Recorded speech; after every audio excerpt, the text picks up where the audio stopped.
What's up YouTube? This your girl off the Lee and we is here with another reaction video. Today we is about to react to Lil Wasta. He just dropped a video and it is called Where Are the Artists Who Turned Down Jay-Z's Rock Nation Now? So we finna see what the artists that who said no to Jay-Z Rock Nation and see where they at now. You see if they doing good or is, Jay-Z put a little voodoo on them and they not doing so good. So we finna go ahead and see what's going on with the artists that declined Rock Nation.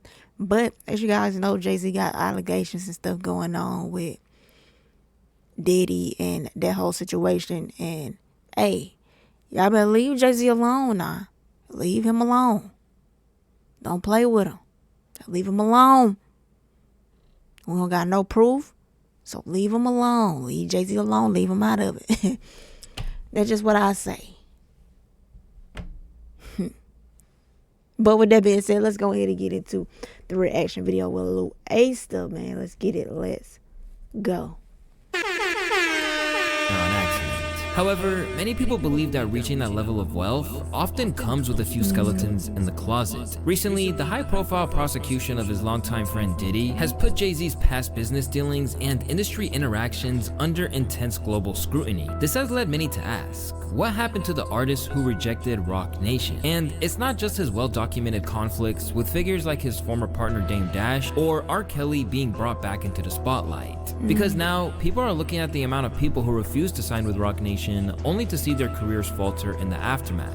Or, in the worst case scenario, they even lost their lives. It's your boy Lil Wasta, and this is what happens when you say no to Rock Nation. Among the biggest earning entertainment companies in the world today, Rock Nation Dolph, Dolph had, has grown at a rapid rate. Since their initial founding in 2008, they developed one of the most impressive rosters in music management while dropping albums from the likes of J. Cole, Rihanna, and of course, Jay-Z himself. While they have their critics, they are always praised by those who roll with them, including female hip-hop superstar Megan Thee Stallion. After signing to the company in 2019, the self-declared hot girl coach has always saluted Hove and the team, including its Kelsey. Oh, don't show Kelsey. Oh, dirty, ugly.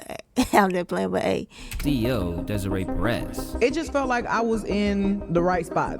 Like I said, I was manifesting a lot of stuff for myself. Never did I ever think that I was actually going to be managed by the people that I looked up to.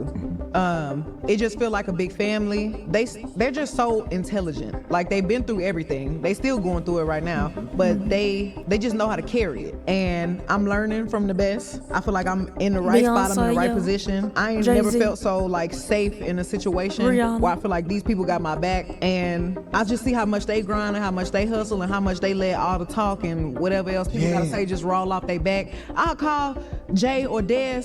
Des is the woman who really run shit at Rock Nation. And I'll be like, they saying this about me, they got me fucked up now, and they'll be somewhere on the island like, why you even care about that? You tripping like. And while that's exactly what Megan would want to have in her corner, there are rumors that the label flexed this power to make life very difficult for a man who was not just an enemy of hers, but a man who had turned down the opportunity to sign with them. Back in 2020, Tory Lanez was on a high when he attended the Rock Nation brunch. In May of that year, he had managed to free himself from his label at the same time that he had reached the peak of his commercial success. So when he pulled up to the famed annual event, he made quite a splash alongside none other than Megan. He seemed to hint that he was being courted by major labels such as Rock Nation. To be 100%, there's so many labels offering me so much money, like millions of dollars, he said. I've gotten offers that are life-changing, but I don't care. I already own my master's in publishing and everything, so I don't see any reason to give that to somebody else. But no shorter than 2 months after he was churning down these major deals, Tory's life would fall apart.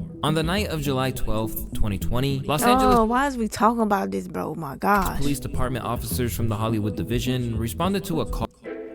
When you can set up reliable Spectrum internet in minutes, you can feel at home in minutes. We're gonna see what Lil Wasta got to say. He reporting on it, but we gonna see because, hey, do not piss me off right now. We Megan stands over here, so if you piss me off, look at Dollar. She got cake, okay, Dollar Park cake mix. Fired at around 4:30 a.m. Lanez was pulled over and arrested for carrying a concealed firearm in his vehicle. Meanwhile, Megan Thee Stallion, who was present during the arrest, was taken to the hospital because of a foot injury. According to them,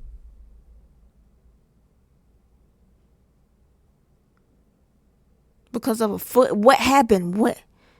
Don't piss me off, Lola. What kind of foot injury? Because you probably because it's YouTube and you want, but because you got shot in the foot by Tory. Come on now. During the arrest, was taken to the hospital because of a foot injury. Nothing. According to them, Lanez caused great bodily injury to Megan. From there, a bitter legal battle ensued, which I've talked about at length in other videos. But why this is relevant is because throughout the course of the legal process, which would eventually lead to Tory getting a 10-year sentence, he insisted that Roc Nation was trying to prevent him from telling his side of the story. Otherwise, there would be consequences. 2 days after that, I get a call from Roc Nation that says, yo, we heard you're gonna make a statement about what happened, and it'd be in your best interest if you don't make that statement. I'm like, okay, I don't understand what the issue of me telling my fans, like, yo, look, it's not that serious of a deal. I went to jail for whatever. It's like, I didn't get for that 2 days why that was an issue. 2 days later, the TMZ report come out. This wasn't even the only time that Tory alluded to this. On the track Sorry But I Had To from 2020's Daystar, Tory referenced the incident as well as his own business. He said, I made too much money with Roc Nation to be thinking I can correlate the fact that it's only out your roster hating contemplating these thoughts in my head, like how these calling me, threatening me not to make no statements. Dealings with Jay's company. I made too much money with Roc Nation for them to be thinking I can't correlate the fact that it's only rappers out your roster hating. Contemplating these thoughts in my head, like how the fuck you calling me, threatening me not to make no statements. On another track entitled Bittersweet from that same project, he went at Hov directly and insinuated that he was hurt while also taking shots at the company's legal team, including Jill Scott. It hurt to say the words about Roc Nation management, cause Jigga whole career I've been a fan of it, and I'm just pissed about the way they handled it. I worked for this for years, and out of nowhere here comes Jill trying to come smear campaign and damage it. I mean, you should have never shot Megan. Point blank period. Although he was eventually found guilty, the notion that Roc Nation was somehow involved has persisted, as his father took up the fight. In an emotional speech outside the courthouse, his dad said that Jay-Z and others ought to be ashamed of themselves. You want to know how I feel? I'll tell you exactly how I feel. I got some names. Most relationship with Roc Nation before becoming his lawyer. In his complaint, he called for her to face disciplinary action over what he described as serious ethics breaches and demanded a refund of the hundreds of thousands of dollars he had paid her. This followed allegations that she instructed a DNA expert not to conduct tests on the gun involved and abruptly withdrew from Lanez's defense just 5 days before his guilty verdict, despite being paid nearly $300,000. In addition to his quest to take down Holly, he also spoke out against Desiree Perez, CEO of Roc Nation, who he believed played a role in assisting Megan with her statements to the police regarding the 2020 shooting incident. At the moment, Tory isn't eligible for parole until 2029. But if how he feels at the moment doesn't change by the time he gets out, you can bet he'll be coming at Roc Nation's next on tracks and IG lives as soon as he's out. While Tory has hopes of turning his life around in time, not everyone that previously turned down Roc Nation is so lucky. Because for a rapper who went by the name of Young Dolph, his time was tragically cut short. Allegedly. A mainstay of Memphis hip-hop, Young Dolph was a hugely talented rapper that delivered anthems for the streets over the... Come on, you know Young Dolph had, beef in the streets. Course of a 13-year-plus career. And if you don't know anything about Dolph, you know he's a rapper who retained his independence at all costs, regularly shutting down rumors that he'd signed to labels that were trying to court him. For the last fucking time, I am not signed with nobody and never have been. Been independent my entire career. The leader of his own paper route empire, Dolph may have gotten cosigns, but he never had another boss other than himself for the entirety of his career. It was just because of everything, bro. You just don't know. But people tell me Dolph signed with Grand Hustle. You know what I'm saying? Like, I ain't never been signed to Grand Hustle. That my dog. Like, shout out to T.I. That's another nigga. Like, I salute, respect in the game. Dolph signed to CMG. Yo, guys. No, I ain't signed to CMG. Yeah. And the most out of all of them, Dolph was signed to Brick Squad. No, you know what I'm saying? Gucci, that's my dog. That's my trap brother. I mess with him. You feel me? Like, he showed me a lot of love, so I showed him love back. Where I come from, man, anybody show you love, man, and show you that they want to see you win. You can't do nothing but embrace that. Show them the same love. You rock with them like they rock with you. You feel what I'm saying? Like, come on, man. But come on, it's just like I said, man. I was playing a quarter ticket before I ever met Gucci, man. And I met Gucci, man, way before people were talking about this. I was saying with Brick Squad, so come on, man. That's over. Squad. But there was a time where he did strongly consider signing to a label. And going on the strength of the clues he provided, it seems obvious that it was with The Rock. In various interviews after it went down, Dolph... Introducing Airwick Advanced Plugin with a fragrance. Come on, Louisa, with these ass. Make your money, though. Make your money. Make your coins. I ain't mad at you. alluded to how he turned down a life-changing sum of money. Man, I got myself in a fucked up ass situation, dog. I don't know what the fuck to do, dog. Nah, I mean, really tell you the truth, I do know what to do, but I'm gonna let y'all know what's going on. Bro, for the last 6 months, I've been having a motherfucking $22 million contract debating on should I do the deal or not. You know what I'm saying? I'm like, should I take the 22 million or fuck the 22 million? Fuck the 22 million. Although he eventually decided to stay on his own grind, it wasn't a spur-of-the-moment decision. I turned down that 22M, you know what I mean? Well, I went to my lawyer office. We talked, we go over it. We had been going over it for like the past 2 weeks. No, about 4 months. Oh, all right. The deal was good though? I'm talking about on paper. It was, we went over, it was what I had wanted, like the structure of it, the whole, it was like, I'm gonna do it. And like, shit. Was it a joint venture 50-50 split? How was it? Yes. You know what I mean? But when I signed it, I'm at my lawyer office, I'm like, I'm gonna sign it so she can send it back. Bro, I leave, pull her right back up, go right back up to her office, get the contract to fold and tell her, fuck that shit, I don't wanna do this shit. In the end, he let them down, but insisted that it was nothing personal. Instead, Dolph made the decision to bide his time instead of taking the lump sum and cutting another party in. It wasn't even no hard feelings, it wasn't nothing against them or none. It's like, I stand on this shit. I stamped this shit.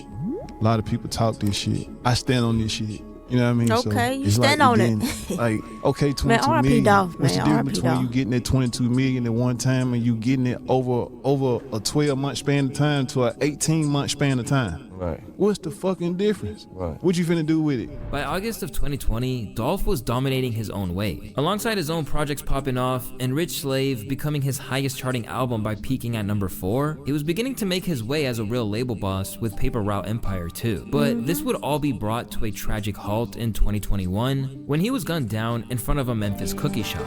The news broke the hearts of hip-hop fans all over the world and left his family and friends yes, at the cookie shop, man. Got popped at the cookie shop, but like Dolph,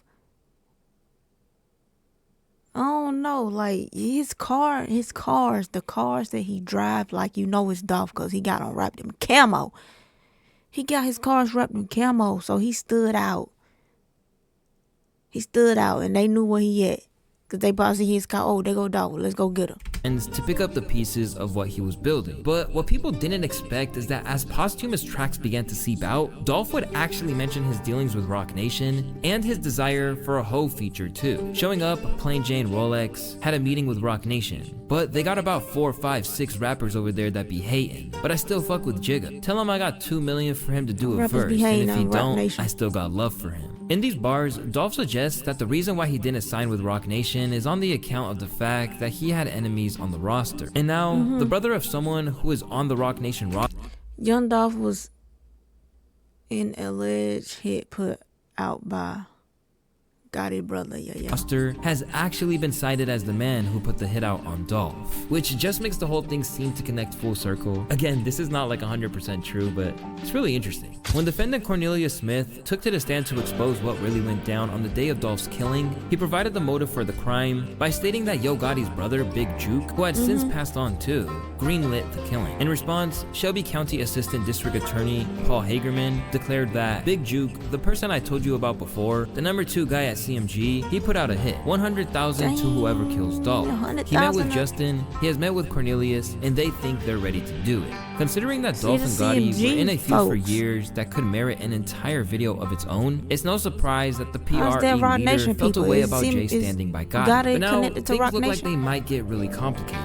It's about to get dicey, since he said Juke put out the hit. If they can trace the payment back to anything related to Gotti, he might be in some shit. While Gotti probably isn't complaining, getting concrete evidence to say that he specifically asked for it is probably not going to happen. If they'd gotten Dolph on the roster, Roc Nation would have had one of the biggest names in the South at their disposal and would certainly reap the rewards. But that wasn't the only cultural leader that they were after who has since passed on. Because for a while, the reason you bought it? Early Christmas gift. Who else? To remind her she's still got it. Save on gift. So they were after the signature of a man who X? had the youth hanging on his every dang, word. hold on, From the wait a outset minute. of his career, This XXXTentacion was crazy. an individual who like, why captured did they the took X? They took X so soon. Like, it's crazy how they just ran up on that man car and just like no. public's imagination. On early tracks like Look at Me, the Floridian rapper laid out Like, the X was blueprint for a definitely- whole new approach to the game, which fascinated everyone who encountered He it. had So the much streets so going. X had the streets going crazy. Like, he literally had the streets and the young people going crazy. Like, yeah, he had the youth on lock. that labels were ready to immediately overlook the fact that he was in jail and facing domestic abuse charges, eagerly reaching out to gauge interest in signing him, including none other than Roc Nation. In an interview after the fact, a former roommate of Roc Nation revealed that while he was locked up, they reached out to try and get him to sign a deal. I was on the phone with Roc Nation, and I was on a fucking call with AR from Roc Nation. This nigga was like, yo, we trying to sign X. And I remember like talking to X, fucking phone calls from jail with the people that's like calling him to make deals with him, trying to sign him to, you know, wherever, trying to sign him to a label. I was on the phone with Roc Nation, and he was like, yo, we trying to sign X. And that was like one of the biggest deal offerings that he had. So I was trying to get him on the phone, and X was For a lot of people, this would have been a golden opportunity, but for an artist like X, this wasn't feasible for him, as taking the deal meant sacrificing his vision or his masters. X didn't want to sign with nobody. He felt like his ass was too good, and that's okay. As an artist, you're definitely entitled to feel like that, because if you don't want to be tied down to no damn record label, and you got to do what you got to do for them, you want to do what you got to do for yourself, you're entitled to do that for yourself. So I could understand that. He was like, yo, I don't want to sign, but I was like, damn, this is a big ass deal. Over time, XXXTentacion stayed on his independent grind and eventually signed a distribution deal with Empire, which was worth millions. However, there's no telling how big that bag could have been if he took Hove's offer on board. Still, it seems like this was an instance where Jay understood. For starters, it's believed that he prevented Vic Mensa, who called him an abuser during what has now become one of the most controversial freestyles, from dissing X while the rapper was still alive. I was dissing another rapper really for no reason. Wow. And that really just kind of shifted my perspective on it. And I'm like, I don't need to be tearing down another young black man, regardless of if I like the music or not. It's like we have so much opposition outside of our community trying to eat off of us, and parasites just trying to feed off of our energy. And there's no need for us to be tearing each other down. We got to be more unified than that. As you probably know by now, XXXTentacion would sadly be killed in his hometown during a robbery outside a motorsports dealership. Once again, the world was left in shock. And this time, Jay-Z referenced his outrage over what happened to X within his feature on Drake's Talk Up in 2018. I got your president tweeting, I won't even meet with him. Y'all killed X and let Zimmerman live. Streets are done. As the news that Roc Nation wanted to sign him emerged, fans had an killed X and let Zimmerman live. Like, why y'all did that? You go after Zimmerman. Interesting response to it. Because for some people, they felt like it could have preserved his life by relocating him out of his hometown. And sadly, there's no way of knowing how things could have played out. Meanwhile, other rappers who turned down Roc Nation have seen their attempts to cross over into the US market stall. Just look at the case of Nasty C. Ever since he first emerged, South Africa's Nasty C has been killing it in his home nation ever since his mixtape days. Despite never landing on the US charts, he became renowned to the extent that he secured features from the likes of Benny the Butcher, French Montana, Lil Keed, Ari Lennox, T.I., and many more. But while this is impressive for him to have managed under his own steam, he could have had the Roc Nation checkbook behind him. Back in 2016, rumors were swirling around that he was in talks with Roc Nation to come aboard their team. But rather than just say no, Nasty decided to blow the whistle on how they deal with their signees. I don't want an average Roc Nation contract, he said. I don't want a set standard record deal. I want something different. I've seen the language they use in contracts, and I've seen enough people get blindsided, so I'm cautious about contracts. Maybe I just got my guard up. While it's unclear exactly what went down, Nasty speculated that he was warned by 50. Saving for the car of your dream. Yo, speed these ass up too. Of a mentor to him to stay away from Hove and Diddy. It wasn't even that deep. No, we didn't even talk about none of that. We just spoke about regular shit. Cars, jewelry, life, niggas being fake, bitches, all that type of shit. Niggas being fake. Who be fake? A lot of people. Rather than take the offer that was on the table, Nasty C decided to stick to his guns. But it might have had unintended consequences. Because now, his supporters point to the fact that he rejected Roc Nation as the reason why he never broke through. And that's one of the main reasons why Nasty C hasn't won a Grammy Award. That's why things are not I ain't easy never heard for him no overseas. Nasty C Through before, Nasty C, so. we get a sense that sometimes people take a look at the contract and immediately run the other way. And as it turns out, he's really not the only one. Among the legends of the Bay Area, Oakland's Filthy Rich had a massive amount of momentum at one stage and has dropped a truly prolific amount of music over the years. More impressively, he did it all independently, and this ensured that he managed to keep every cent of his earnings to himself. And Roc Nation took note of his success to the point that they tried to sign him. However, Filthy immediately said no because they wanted to get their hands on music that they wanted nothing to do with, and basically tried to sign him to a 360. They wanted to do a deal with me, with Roc Nation, but they wanted all my back catalog. It damn near 360. They still wanted that's Similar to Sauce the approach Walker. with Filthy, Roc Nation set their sights on the Haitian rapper, but their demands for a larger share of his Sauce earnings Walker. were more than what he was willing to agree to. Jay had his people reach out to me, and we all got on the call and shit, and we all talked about it. You know what I'm saying? And they sent me over some contracts, and with Roc Nation, it was a cool deal, $5 million management deal. But they still wanted ownership with the catalog too, though. They just didn't want to strictly do management and touring and shows and like other sorts of publishing, like that type of revenue without the catalog. They wanted my entire catalog to be moved over and whoop the wham, and that's just something that I always never been comfortable with because I'm an artist that came in guns swinging. So I recorded a lot of albums every year that I released. Since then, Sauce's career has had its fair share of ups and downs, including a whole succession of legal issues. Despite this, one of the drippiest rappers to ever live insists that he's always getting money regardless. You know, then we got the corporate stuff. I like Sauce Walker. He cool. He got good music. We got ones. We got 20s. You know what? Then we got them. Sauce Walker dude is cool. I think I'm thinking about what's his name? Johnny? It's another dude. But Sauce Walker is cool. He cool. And he was incredibly lucky that he noticed before he put the pen to paper. Roc Nation, man, they just did some funny shit. They sent me an offer, and the first one was the terms, but then it had no money attached to it. It was just a $15,000 discretionary fund. You're gonna deliver these projects under these terms, 10% 360, $15K discretionary fund. That's yours. I went to the prospered after turning down Roc Nation. In fact, they seem mindful. I mean, every music label, you know. Some of these music labels dirty. And said that betting on himself was among the best decisions he's ever made. And by the 36th month, we should have a company without sacrificing the relationship with Jay-Z. Mentioned by Jay's longtime friend and collaborator Ty Ty, St. John opened up about why he didn't sign to the John, that's what I'm talking about. I'm talking about Johnny. That's who I'm talking about. St. John. I love St. John music. This exactly who I thought Sauce Walker was with the music. But no, St. John.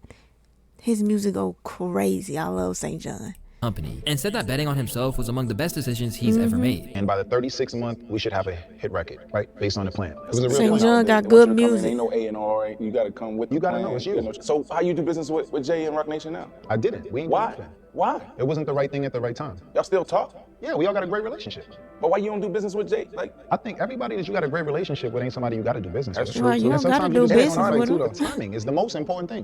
Because at the time, Tata was like, yo, whatever you want to do, we want to do. So if you want. Another prime example of using Roc Nation on your terms is Tyler, the Creator. Oh, Long Tyler before they ever crazy. collabed on biking alongside Frank Ocean, the Odd Future leader was summoned to Hove's home where he tried to blindside him with a deal, but instead, he chose to keep control over his career. That nigga invited us to one of his LA homes, and we ate some tacos, and he wanted to sign us. It was crazy. A lot of people were just interested and was like, yo, let's try to do something, But like, I'm like, I don't know. Nah, I just want creative control and do everything. After he came forward with the story, people were very happy that he made the song. call. Very good move for Tyler. But that wasn't the end of their interactions, and in the years since, he's taken Jay's help on his terms. Going to that man's house is just enough to just be like, oh, you could do this. You could like be a fuck up, figure it out, be good, be great, and do this. And like, bro, that man's what, 51? Bro, he has the spirit of an excited 16-year-old at basketball camp. Seriously, like. About everything? He's just fun and like, he's just He's ageless. They like I don't know how to still got a explain good it. That man relationship. is. Well, I know love he's it. dialed into everything. I know he really loves the culture, like constant. Bro, he's a geek, and that's why geeks are so important. When it comes to Rock Nation, it seems like this may be the best way to operate, because sometimes you sign with them and you still don't get what you want. Just look at Lil Wayne. Back when Weezy was struggling with Cash Money, Rock Nation and Tidal assisted in the release of the Free Weezy album. Wayne appreciated this immensely, and he even pledged allegiance to the team in 2017 Jay-Z during a helped him show out in at Pennsylvania. Tex. But even after doing all of that, he was still denied what he truly desired, and that was the Super Bowl. It's been one of the biggest stories of this year, with people wondering what happened. He wasn't complaining about no Super Bowl 3-4 years ago. Now he want to complain because it's New Orleans. Like, we don't want to hear that Lil Weezy. No. Bye. But hey, there you have it. Like, comment, and subscribe. Let me know what you guys think. Lil Wayne, please. Let's see what these comments talking about, though. Even though Lil Wayne is definitely a GOAT, we used to listen to Lil Wayne, you feel me, 2000. When Lil Wayne was popping, 2013, 14, 15. You feel me, when the Carter was out? Till 2010, maybe. Probably 2010, 2011, when Lil Wayne was definitely going crazy with the Carter 5 and the Carter 4 and the Carter 3. Crazy. But let's see. Lil Weston doesn't sleep. He makes sure he feeds us, okay? When Rock Nation asks you to party, you just gotta say no. Okay? The fact that he turns down $22 million, then was shot 22 times. It's funny how Jay-Z will scream from the rooftop about black people owning their own, but it's the first one to try to steal from the upcoming. It's business. It's business, you feel me? Business is business.